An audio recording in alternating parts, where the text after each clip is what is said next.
Previously on Alan Wake, Alice has been kidnapped. Alan, please help me. Alice? You'll do exactly what I say if you ever want to see your wife again. I can't tell anyone except my agent Barry. Damn it, Barry, they'll kill her. You're my best friend, and I'm worried that you're not right in the head. The ransom is a manuscript I supposedly wrote that's coming true before my eyes. It happened just the way it was on that page. So dark. I have found only a few scattered pages. I want the entire manuscript. The deadline is in 2 days. I found Mr. Wake's pages.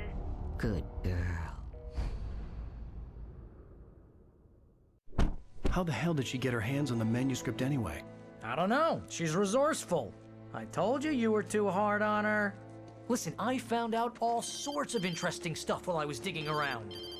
Yeah. Mr. Wake, it's Sheriff Breaker. We have an FBI agent here, Agent Nightingale. FBI? He's anxious to see you. You'd better come to the station. Okay, I'll be right over, Sheriff. Let's make this quick, huh? Help you folks? Name's Randolph. I'm the manager. We're looking for Rose. Works as a waitress down at the diner. Rose, sure. Nice girl. Who wants to know? I'm Alan Wake. The writer, huh? I heard on the radio you were visiting. Well, I'll show you her trailer. That Rose, she's a nice girl. Always pays her rent on time. As I was saying, Al, I found all sorts of weird stuff from the local newspaper's archives. This place is crazy. Disappearances, mysterious deaths, urban legends come true, and get this, most of this stuff takes place around Cauldron Lake. Well, you ain't wrong, mister. The Indians thought the lake was a doorway to the underworld. I'm the God-fearing type myself. I don't hold with that sort of thing. Yeah, okay. Anyway, there was an island there owned by a guy called Thomas Zane. Now, some of the articles I found about him make him out to be a famous writer, but I ran a bunch of searches, couldn't find a single thing he wrote. Zane was heavily into diving, so much so that the place came to be called Diver's Isle. But the volcano under the lake erupted in 1970, and Zane went down with the island. Yeah, how about that? It was there in the morning, as if it had fallen from the sky. But it would take a tornado to lift something like that. We're damn lucky it didn't crush any of the trailers.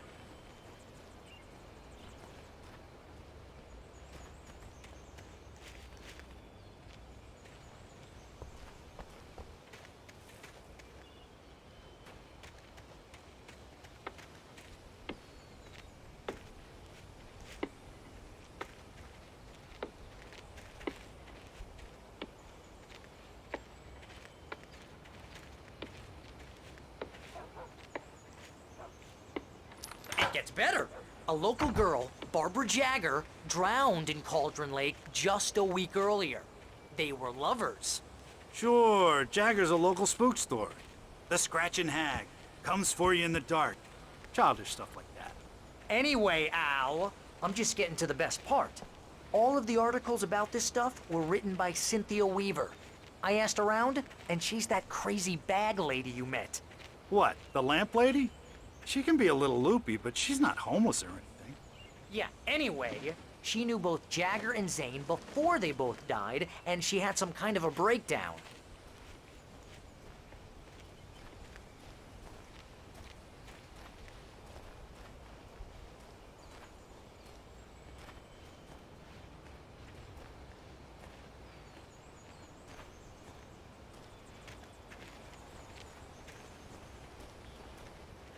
Well, mister, this here's Rose's trailer. You mind me asking what you want with her?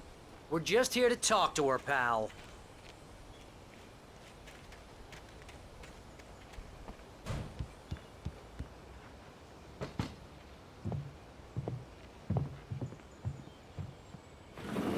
Welcome to... Oh dear, Mr. Wake. I'm so glad you're here. Rose, you have my manuscript? Oh. Oh yes. Yes. Please, come in. Hey, this is really good. Rose, Yes, my manuscript. I really need it. I understand. I know what you need. A muse to inspire you. Oh, for Barry. She doesn't have anything. Yeah, hey, Al.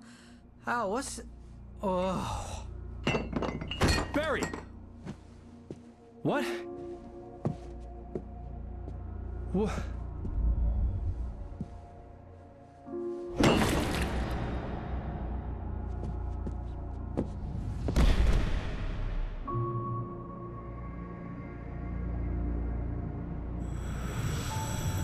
It's coming for you, hiding in my barber's skin. I'm too weak to stop it. You must turn the lights on. I promised I'd come visit you and your lovely wife. You must finish what you started. I insist. You must turn the lights on. Turn the light on. Back to work, boy.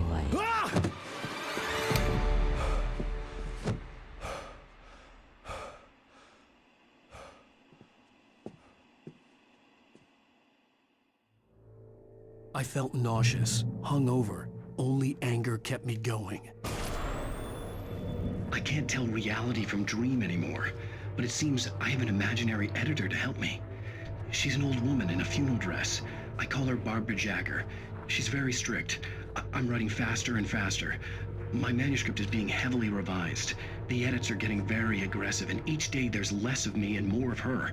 I hate it, but I know she's right. She promises me I can save Alice this way.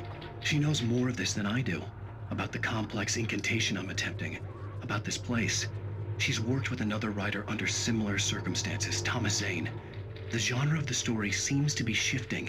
It's turning into a horror story. I'm getting close. I can feel it. Rose took a day from me. I had less than 12 hours left to meet the kidnapper.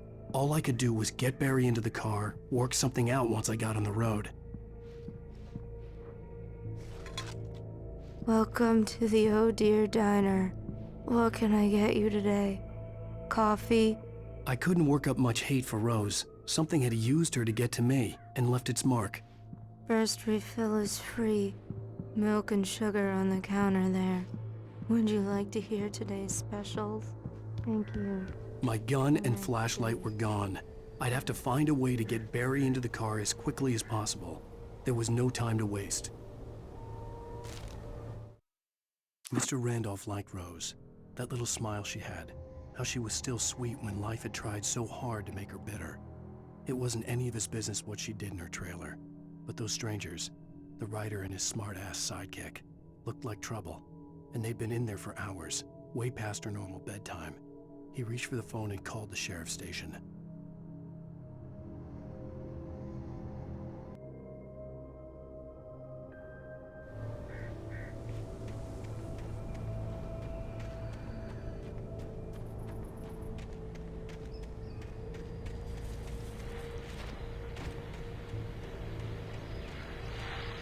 I just stepped outside to catch a breath of fresh air, and let me tell you, the weather's getting heavy. Nights like this make me especially glad I'm here talking to you and not home in bed. Once the weather takes a turn like this, I can't sleep at all. It's all tangled bed sheets and dark thoughts, punctuated by the occasional plunge into nightmare. Is it just me? Well, perhaps it is. But I hope I can make the night a little bit easier to get through. Culver, you're on KBF FM. Hey, Pat, it's Walt Snyder. What's on your mind, Walt? Well, I ain't the way you are, but, well, I can't sleep either, you know? I just been staring out the window here, trying to make sense of it all, but, I ain't been drinking either, you know? I just... Well, you sound like a man with a problem, Walt. I had argument with Danny. You know, Danny again. Then I got in trouble with the law. You know, and, I'm just... Well... I heard something like that, Walt. Yeah.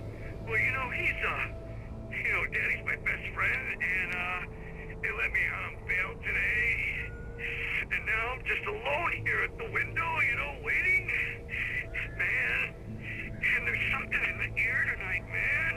I was just outside looking up at the sky above our broadcast tower thinking the same thing. What are you waiting for, Walt? I don't know. You know, something's gonna happen. You know, I think I better go. Well, Walt, maybe... No, thanks, Pat. Well, good luck to you, Walt. Hang in there. Let's take a little break, folks. This weather's really something else, huh? How can I be sure you will walk away? Why'd you love me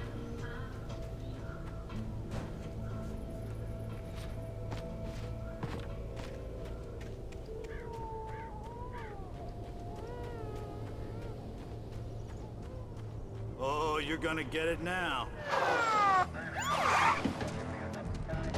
God knows what you've done to that poor girl. This is Agent Nightingale, FBI! Get him up, Hemingway! You're under arrest! You move a muscle, I'll unload right in your goddamn face! Stay right where you are, Spillane!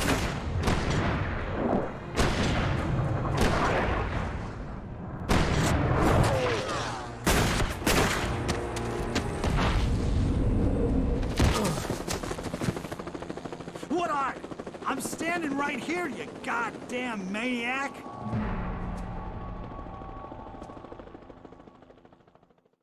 I hated to leave Barry behind, but there was no way I'd miss my appointment with the kidnapper. Give it up, Mr. Wake. Come on. Make it easy. Get after it. Don't let him get away. Move it, move it, move it. I'll have your shot if you let him get away.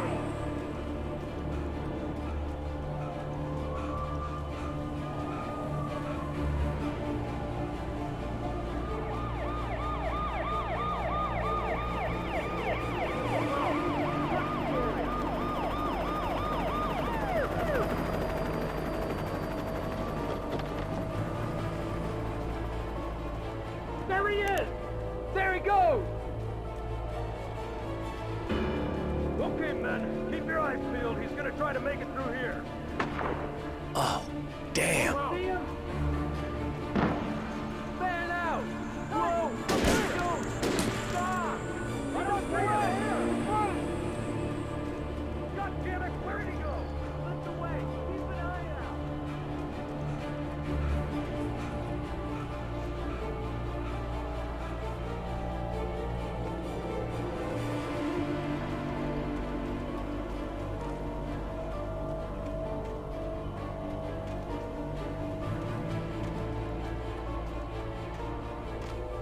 He's gone!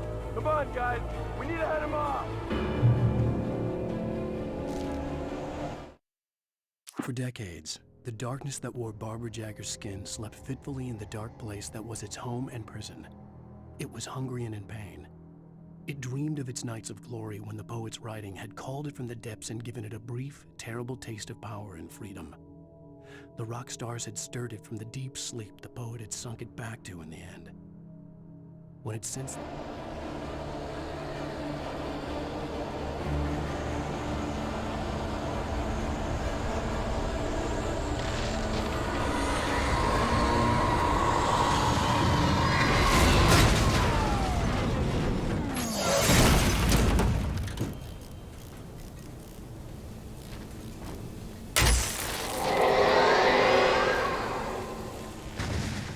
Come in, Agent Nightingale. This is Sheriff Breaker. Over.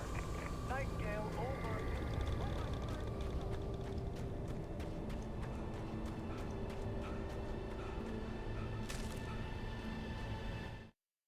Rose didn't know how the strange old lady got in her trailer, and she looked wrong somehow. The woman showed her teeth in an approximation of a smile and traced a finger down Rose's cheek. "Pretty girl," she said. Rose felt as if she was falling asleep, but her knees didn't buckle. The crone spoke in a whisper, her words ice cold and dark in Rose's ear.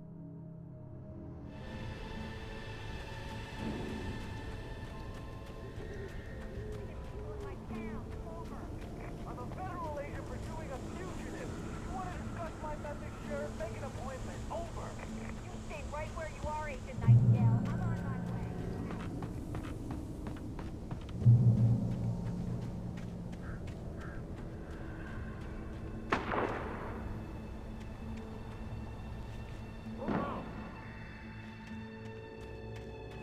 Search the area.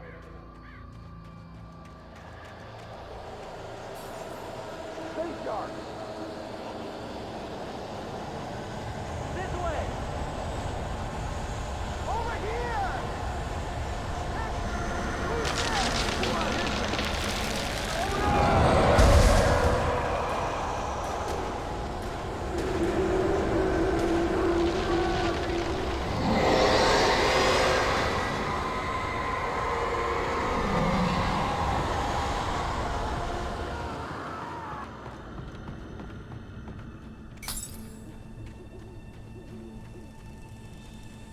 This horror was everywhere I went, circling me.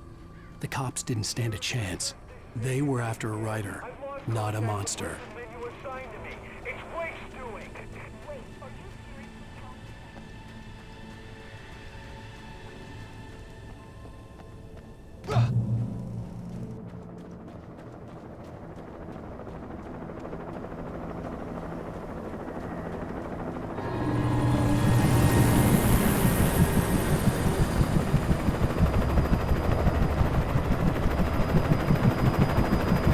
You on the ground. Hold it right there. There's nowhere to run.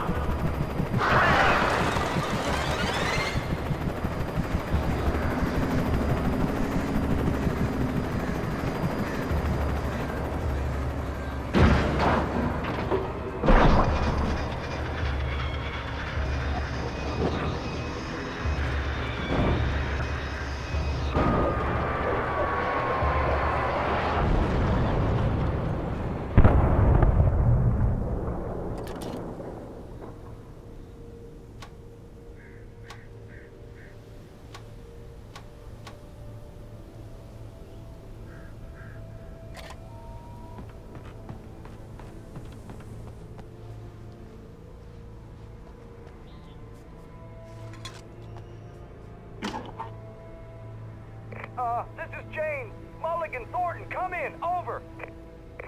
Thornton here.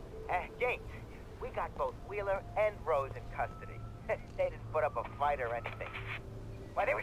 Hey, Mulligan, what are you doing? Come on! Sit down and give me that. James, Mulligan here. Over. Go ahead, Mulligan. Over. We got Wheeler and Rose here. Wheeler's drunk or hopped up on something. Speaking of which, that Fed had a pretty distinctive whiff of Oda Scotch about him, if you know what I mean. Over. I don't have anything on that, Deputy Mulligan. Over. Well, whatever. Anyway, Rose is just being plain weird here. You better get Doc in to take a look at both of you. Over. Gotcha. You better get them here quickly. The, Fed's gonna want to interview Wheeler. Over. Oh, yeah, I'll bet he does. Looks like they have a lot in common. Mulligan out.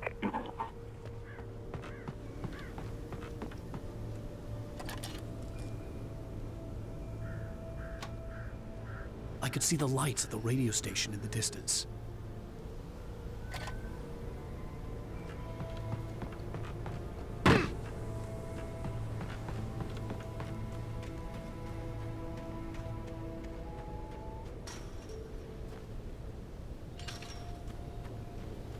I imagined that the broadcast tower in the distance was part of the local radio station.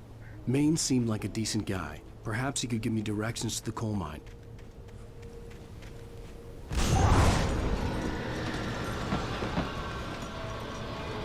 Unnatural shadows clung to the gate. The darkness that was after me was trying to stop me. I wouldn't get through without a light.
took me a moment to recognize the flashbang grenades. They were an ideal weapon for my situation. Team 1, come in. Over.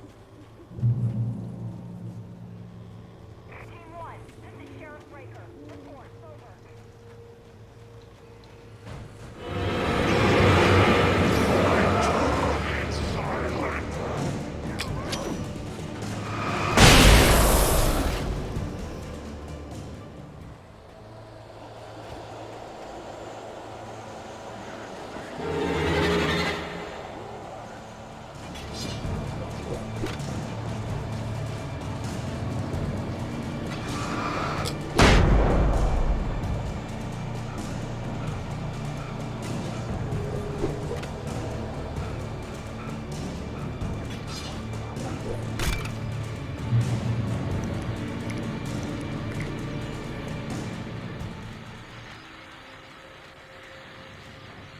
And here's another call. You're on KBF-FM with Pat Maine. It's Milt Peabody, Pat. What's on your mind, Milt? Well, I live near the trailer park, Pat, and there's a big ruckus going on over there.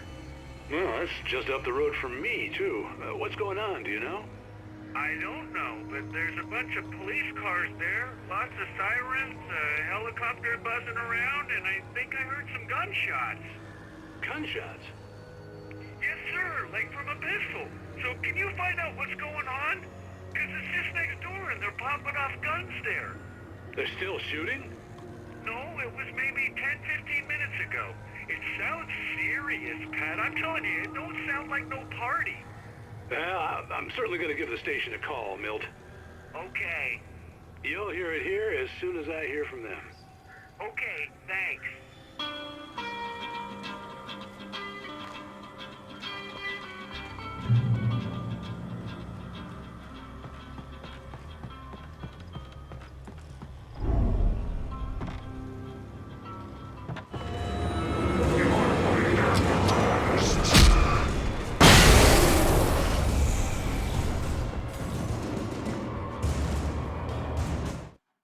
Touched by the dark presence, Rose was lost in a dreamland where everything was drawn in black and gray crayons. The old lady had promised her that all her wishes would come true. She would be Alan Wake's muse. She was smiling so hard it hurt her face. She crushed a bottle full of sleeping pills into the coffee. Deep down inside, she was screaming in terror.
hope Maine could lend me a car to get to the coal mine. Why, hello, Lorna. What do you have for us?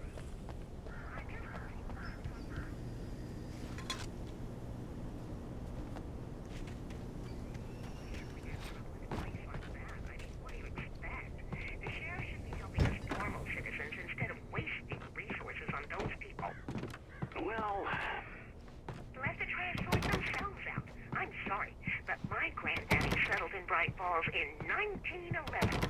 well, thank you very much for that compassionate viewpoint, Lorna. Oh, here's a little surprise. The famous writer Alan Wake just walked in. Folks, I'm going to see if I can talk him into an interview. Come on in, Mr. Wake. Oh, I'm so glad you could find the time to do this, Mr. Wake. Nowhere to run now, Dan Brown. You back away from me. Don't hurt. Whoa, whoa, whoa. Everyone calm down. Put the gun down. We're all friends here, right? Cool your jets, Nightingale. We got him. Judas Priest! What the hell's the matter with you? There's a civilian in there.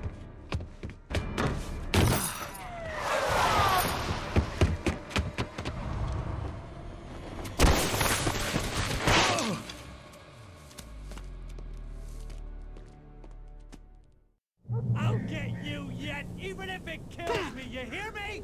You hear me, H.P. Lovecraft? I had fallen off so many cliffs it was ridiculous.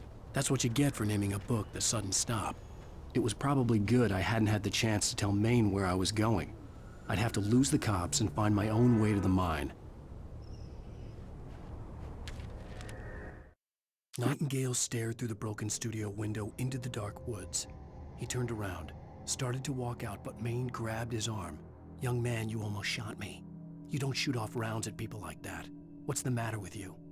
Nightingale shook his arm free, marched out. His cheeks burned with rage and humiliation.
Danny had stepped out, but what stumbled back in was something else. Something alien.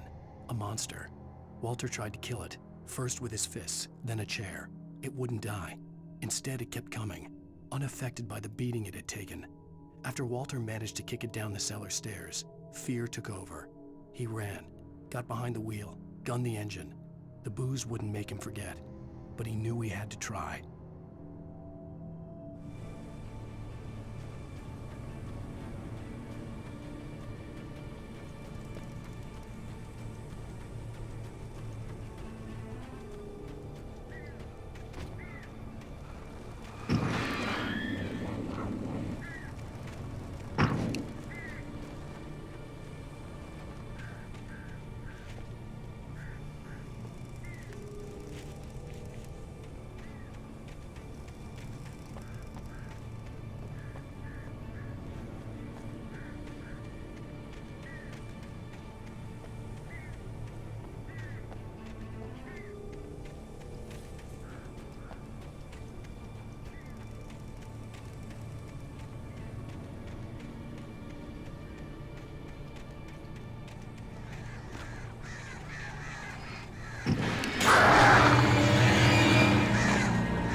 No sensible reason for the power company work lights to be here. It was almost as if they'd been left for someone like me to use.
The bulldozer's engine roared to life. Mud and rocks flew as it fought for traction.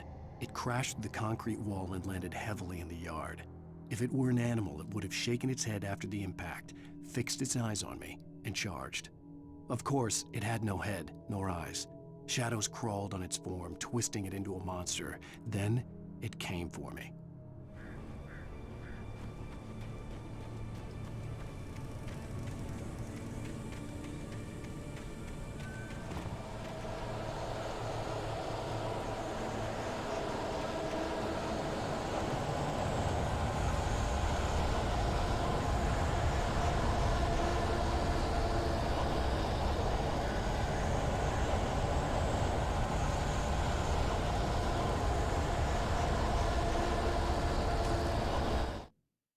Sarah trusted her gut, and her gut said Agent Nightingale was an asshole.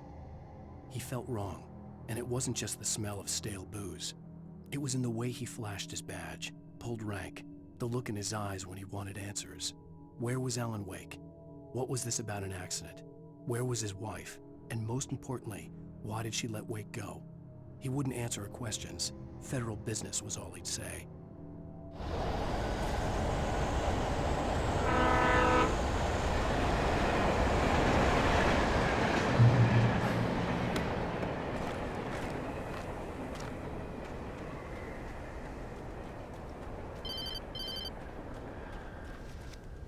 Hello? The most stubborn man I've ever met. Alice? Alice? Alan. I'm so afraid. He keeps me in the dark. Please help me. I look at you, Alan, and it's not you. It's something else. Looking out from behind your eyes. Alice, I'm here. I'm so alone here. It's all gonna go to hell. You need to be careful. Cooperate. The connection had been terrible, but that wasn't the only thing that hadn't been right with the call. She sounded wrong somehow, but she had called me. The pipe wrenched itself loose from the bridge's steel framework. Wrapped in darkness, it floated in midair, twitching. For a moment, I didn't understand what I was looking at. The heavy object lurched at me with impossible force. I threw myself out of the way, but just barely. When I turned my flashlight on it, it shook in a dark rage before it flew at me again.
I could see a railway bridge up ahead, and a warehouse of some sort on the opposite shore.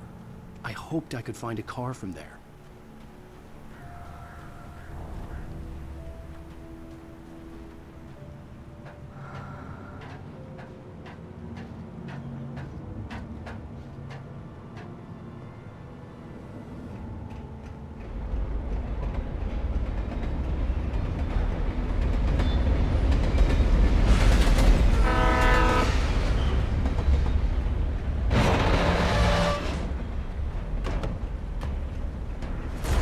That was pursuing me was growing stronger, and it was taking over everything in its path.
I slammed the door shut right in his smug face. He pleaded for me to open the door. True to form, the asshole actually thought I would obey.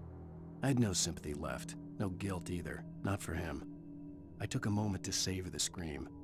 I bet I had a smile on my face. It was all that I had time for. The dark presence was inside the lodge with me.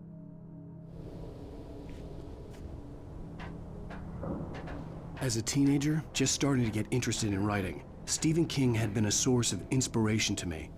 I thought about all the inanimate objects that had come to life in his books. No one is safe in a good horror story, certainly not the protagonist. That's what makes them fun. This was anything but. The darkness could possess anything, and it was getting closer.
We take the facts of our existence for granted, unaware that they are merely a thin veneer of desperate self-delusion covering a vast cosmos of madness and horror.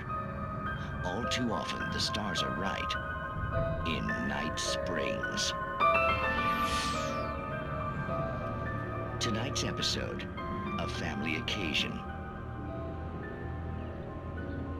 Journalist Alvin Derleth's trip to study the local customs of an insular community in Night Springs has been less than successful. Until tonight. Well, I'm glad you changed your minds about this. Ancient customs, local mythology. My editor loves this kind of stuff. Well, Mr. Derleth, we don't want to feel like we're on exhibition. But you have demonstrated the seriousness of your intent. Oh, I am serious. Really, just do your thing. I'll stay out of your way and observe. Actually, I thought you could assist us. I'm afraid we are a man short. It would provide you with an intimate perspective. Could I really? Of course, Mr. Derleth. Well, I guess that's the least I... What would I have to do? Oh, here. Let me show you with a kiss.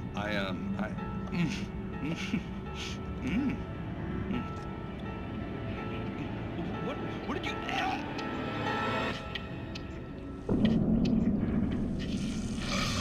Oh, Mr. Derleth, you have well pleased Nixie Perka, the dweller in flesh. Your body shall host his 1,000 young, and all shall be glory.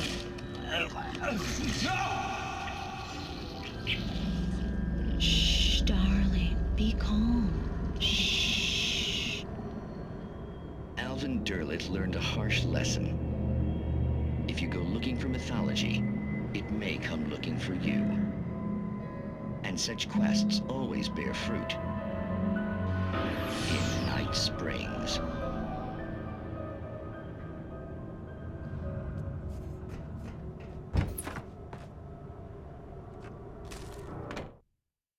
The darkness surged towards me. sucking everything loose from the ground into its depths, tugging at my clothes.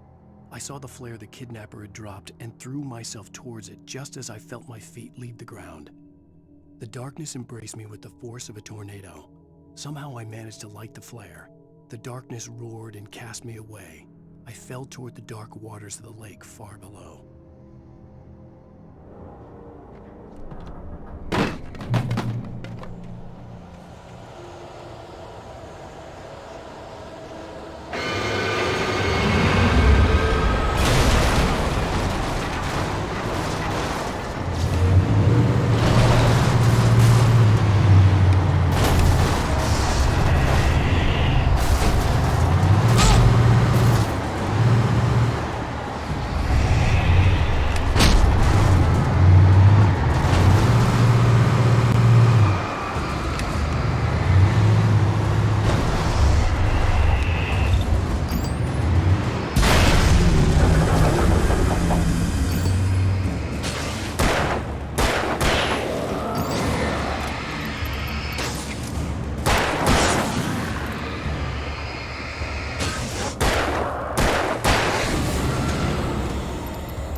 I had never been this glad to see the sunrise. I had a couple of hours to get to the coal mine.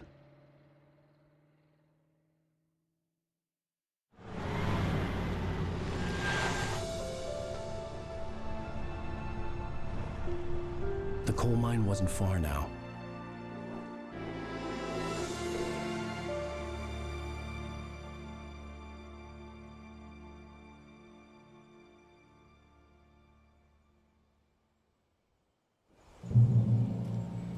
Today, I would meet the kidnapper, and he would give me Alice. I wouldn't give him any other choice. A drowning man will clutch at a straw. Little by little, without realizing it, I'd come to believe that the story in the manuscript was coming true. The current of its narrative had taken me deeper and deeper into dark waters. Alice had been taken from me. Barry was probably in jail. I was a fugitive from the FBI. The whole world taken over by the dark presence was trying to destroy me. It all felt real, but it matched a textbook case of insanity.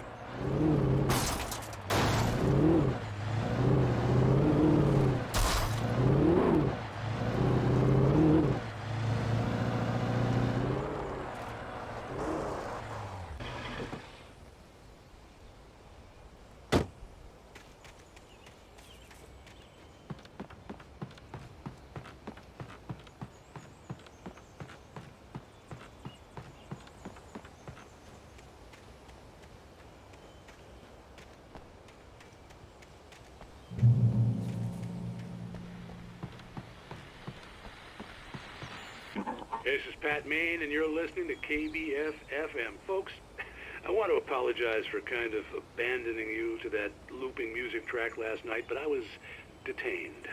You see, I encountered a big-shot G-man with an itchy trigger finger who could use a lesson in manners and a boot in the ass, not necessarily in that order either. Now, folks, I know I'm not being very informative here, and I apologize for that. I really should just keep quiet, but I'm just so peeved right now, because some people just shouldn't be carrying badges. I'm just glad that our Sheriff Breaker was there to straighten things out. And if someone I met last night is listening, let me just say, I'm sorry if my mouth got you in trouble. I'm pretty sure you're not the bad guy here. Godspeed, son. I hope you know what you're doing. Now, on a lighter note, I'll be talking to Dr. Nelson all morning. But first, a little music.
Welcome back to KBF FM.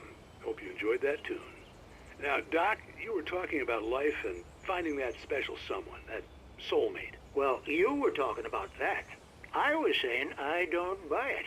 Well, see, to me, that's strange, because I always pegged you as a hopeless romantic. You got me there, Pat. But I think love's where you look for it. And you need to do a lot of looking, sure. But the idea that there's that one special person out there for you, and if you miss that chance, it's gone forever, and you're forever incomplete. I mean, isn't that depressing? Or, heck, childish even? There's plenty of fish in the sea. And apparently a fisherman has a fishing analogy for everything, but what you're saying, isn't that a little harsh? Well, no. What I am saying is that your potential for finding that connection isn't limited to what's essentially a chance encounter. How is that harsh? Yeah, well, I guess that's a nice thought, but let me say something personal here. Okay. Now, well, I don't disagree with you exactly, but I can't really fit that together with what I feel, what I felt for someone, because she was the one. She was. And I let her drift away from me. Maybe I didn't put in the work, I don't know, but, well, since then, and it was a long time ago, but since then, there hasn't been anyone, not like her. And I'm not saying I dwell on her or haven't moved on. I like my life. I'm not living in the past, but I do miss the way she completed me. You can't argue with the heart, Pat. I'm sorry, folks. I had kind of a scary experience last night, and let's just say it's shaken a few things loose.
For Mott, spying on the writer on the ferry had been a disappointment.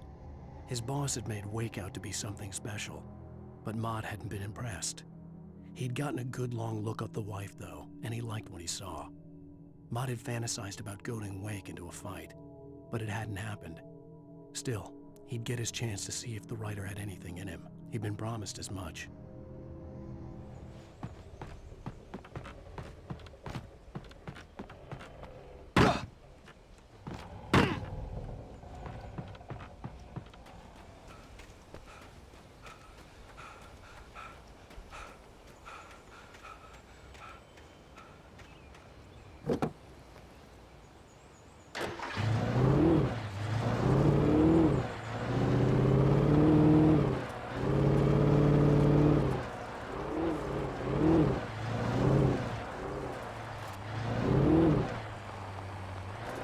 I was early. I was supposed to meet the kidnapper at noon in the main building. The coal mine was quiet. It was a museum now.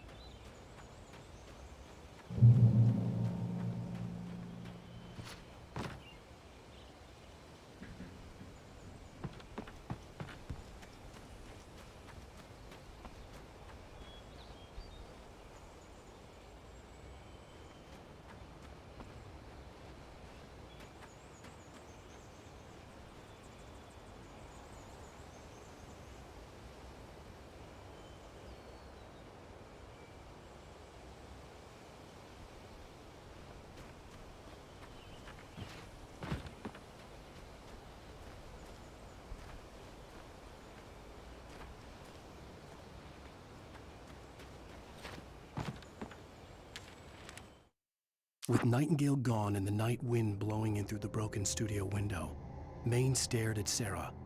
The sheriff looked away. Maine's voice shook with barely controlled anger. That boy's doing more drinking than thinking. I hope you know what you're doing, Sarah. He's got a sickness in his eyes. You take my word for it. He wants Wake for a reason, and it's not for anything good.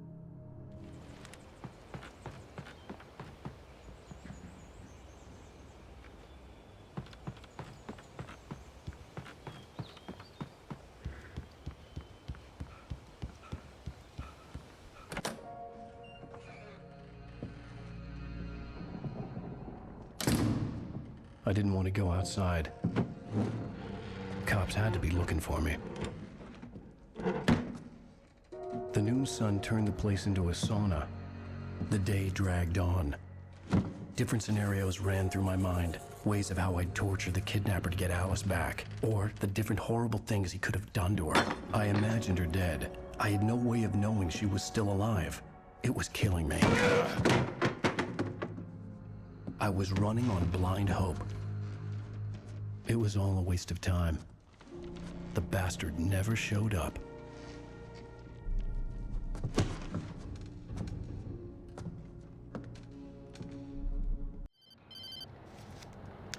Wake! Where the hell are you? Change of plans.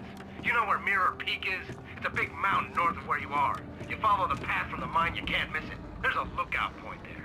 I'll be waiting. I'm through being jerked around by you. You want to see your wife alive? Because if you do, you better watch what you say to me. Do we understand each other? I want to talk to Alice. Yeah, and I want the manuscript. Don't keep me waiting, Wake. Hello? Hello! Ah! I'm gonna kill him! I had to get to Mirror Peak.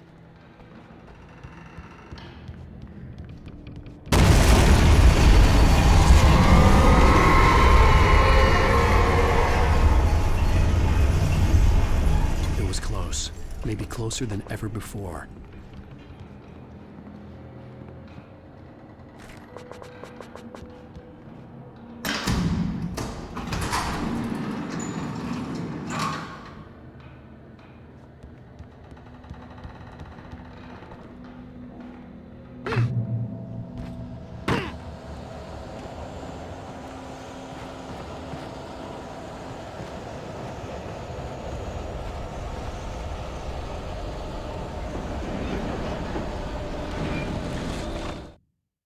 When Thomas Zane fell for Barbara Jagger, it happened fast.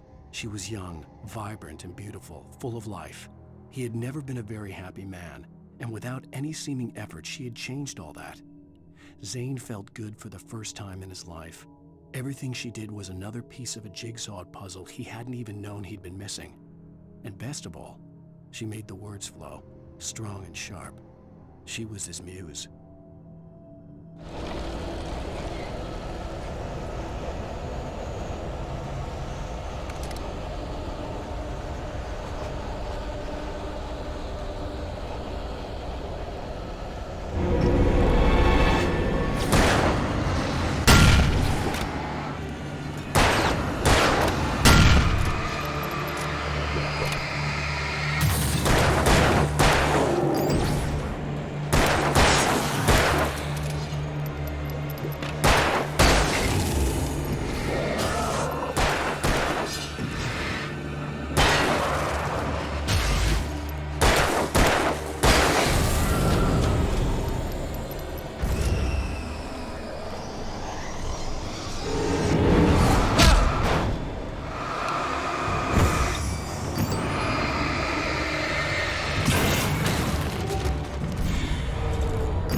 The only way to reach the hillside ahead was to go through the building. I had to find a way to avoid electrocution.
Some of the taken retained echoes of their former selves, but these were just the nerve twitches of a dead thing. Nothing remained but a shell covered and filled with darkness. In most cases, these puppets were enough for the purposes of the dark presence. But for anything more elaborate, as with the writer, it was different. It needed his mind. And so rather than taking him over completely, it merely touched him.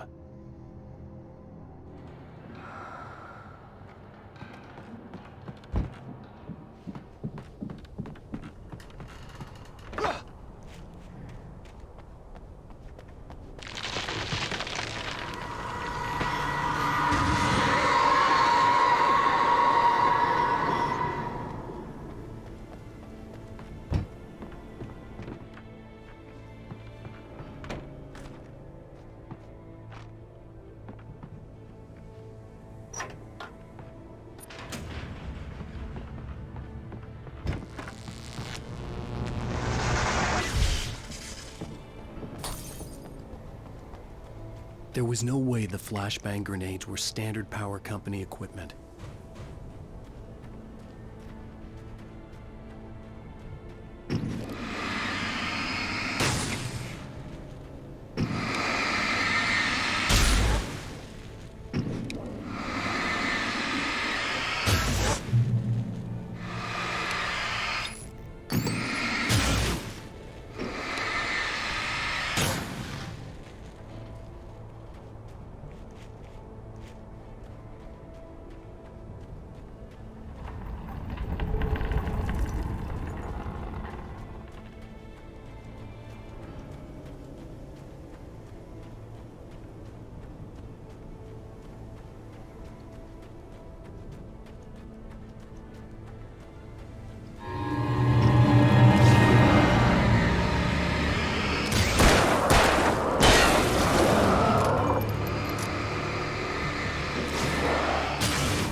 I stared through the bars of the jail cell. Barry stood behind me, swaying on his feet, looking as ill as I felt. Agent Nightingale stood on the other side of the bars with Sheriff Breaker. Nightingale had a stack of manuscript pages in his hand. He seemed unhinged as he gloated. "Well, I've got you now, Raymond Chandler. It's all here. All the evidence, including conspiracy to murder a federal agent."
I had no real plan.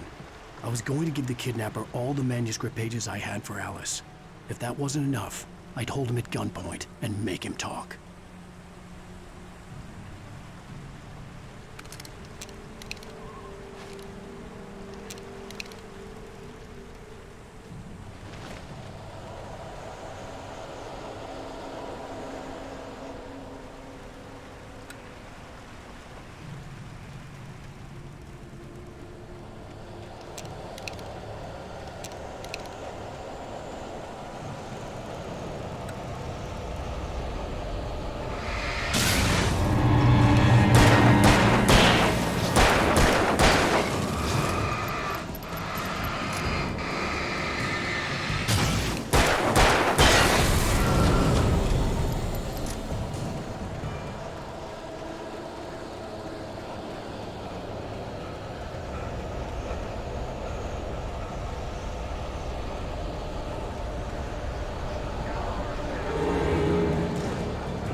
The dark presence was moving ahead of me in the same direction I was going. A cold feeling settled itself in the pit of my stomach. Was it going for Alice?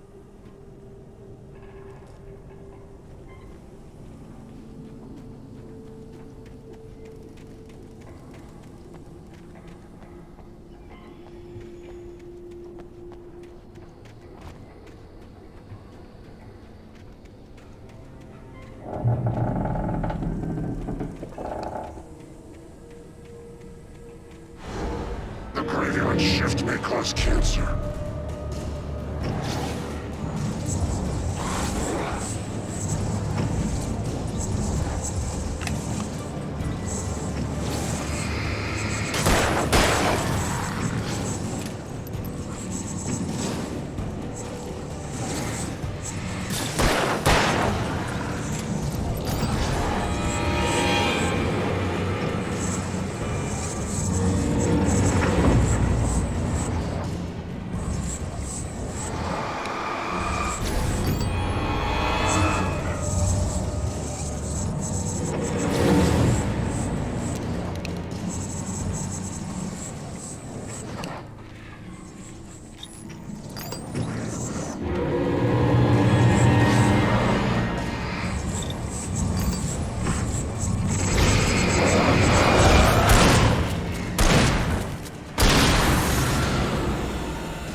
The place was dead, a ghost town. Had been for decades, maybe a century.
Things were never as simple in real life as in fiction. I had lost count of the times I had wished there'd be a clear reason for my writer's block. Something to fight, something to lash out on. There wasn't. I was filled with doubt. I was nothing like the hero in my books. Alex Casey had gone through his life with single-minded determination, never wavering from his goal. Even now, I was angry at myself, angry at Alice, angry at Barry. I was fumbling and I had no plan.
Anything outside of writing is a struggle. I feel ill. I managed to make my way downstairs. There's a shoebox filled with books and papers by Thomas Zane. It's very hard to focus, but I managed to read some of it. He's a poet, and a good one. He writes of muses and creators summoning fabulous things from a magic lake, using his powers to shape the world of a realm of gods and dreams and demons, dark things that wait for a chance to slip through, wearing the flesh of men as disguise. Zane writes about himself, his girlfriend being taken over by a dark presence, about growing scared of the lake. Zane believes it's a mirror to the gaping void of darkness above, where some Lovecraftian presence lurks. I crawl back upstairs. I'll borrow these things for my story. They ring true. They fit.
The kidnapper had sent me a text.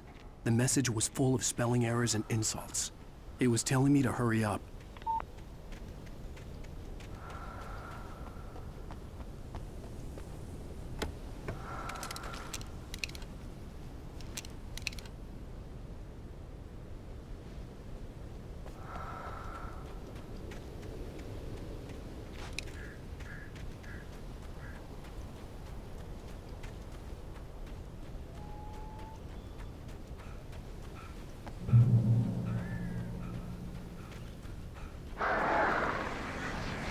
Birds.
Without warning, the headache stabbed at my brain.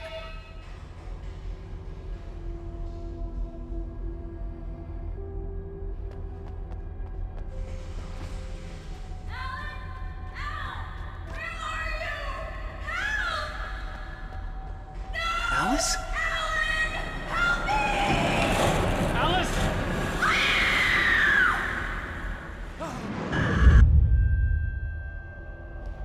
losing it.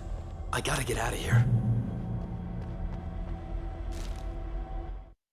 The hunters were big, thick-set men, confident and at home in the woods. They were feeling good, running on beer, ghost stories, and camaraderie late into the night. It did them no good, as they were taken by the dark presence, sucked deep into a darkness far worse than any ghost story they ever told or heard.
Even behind the closed doors and curtains of his grimy room at the Majestic, the local motel, Nightingale could feel the locals' eyes on him, the unrelenting pressure of their judgment. He forced it out of his mind. For all he knew, they could all be under Wake's spell already. You do what you have to do to get the job done. He took comfort from the bottle in his hand. Please, he thought, just let me get through this.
I'd have to make my way up this mine shaft in order to go on. Maybe the machinery could help me with that.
Lightning flashed behind the windows of Cauldron Lake Lodge.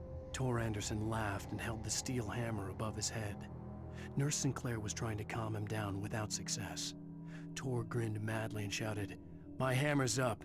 Here's a friendly poke from Molnir, wench." He brought the hammer down with all his might on Sinclair's head. "We're on a comeback tour, baby."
Oh, great.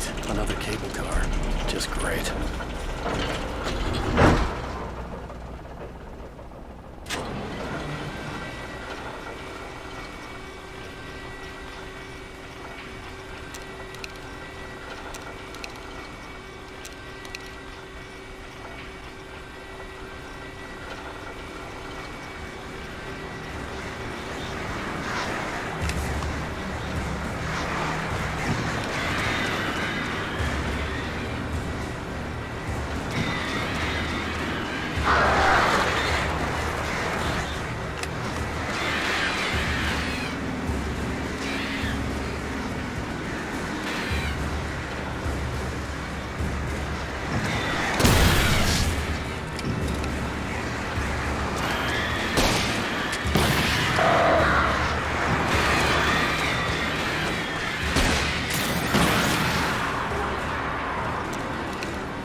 Maud had checked all of Stucky's rental cabins.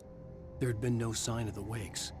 It was dark when he'd found their car parked at the end of the road by Cauldron Lake. It made no sense. They must have taken a wrong turn, but there was no sign of them, and the car had been there for hours already. Frustrated, Mott stood on the rotten ruin of the footbridge that had once led to Diver's Isle before it sank beneath the waves years ago. The boss wouldn't be happy.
I could see Cauldron Lake. I thought I could make out the spot where the island and the cabin had been. There was a light near it. It had to be a boat.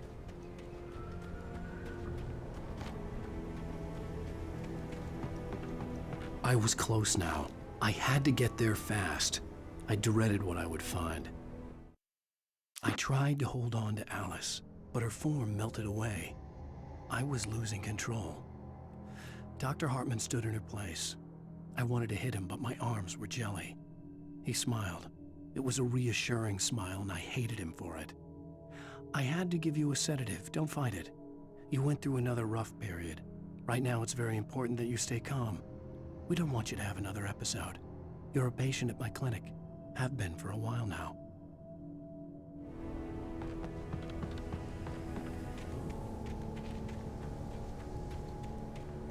Wait! That you? Wait! Hey, I'm here! I'm coming! No! Get away! Sorry! Please, late! The boss didn't know who he was messing with! I didn't know! I swear I didn't know! We don't have his wife! We don't know where she is! She's probably drowned! We just said we had her to make him play ball. You see? They got him writing for us. Please.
With a drunk midwife, who's that yonder all in flames, dragging behind him a sack of chains?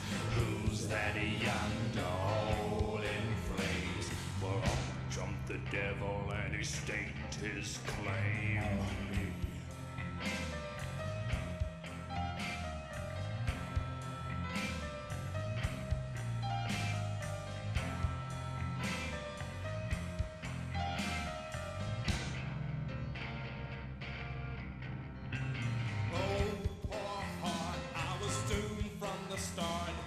Doomed to play the villain's part. I was the baddest Johnny in the apple cart. My blood was blacker than the chambers of a dead nun's heart.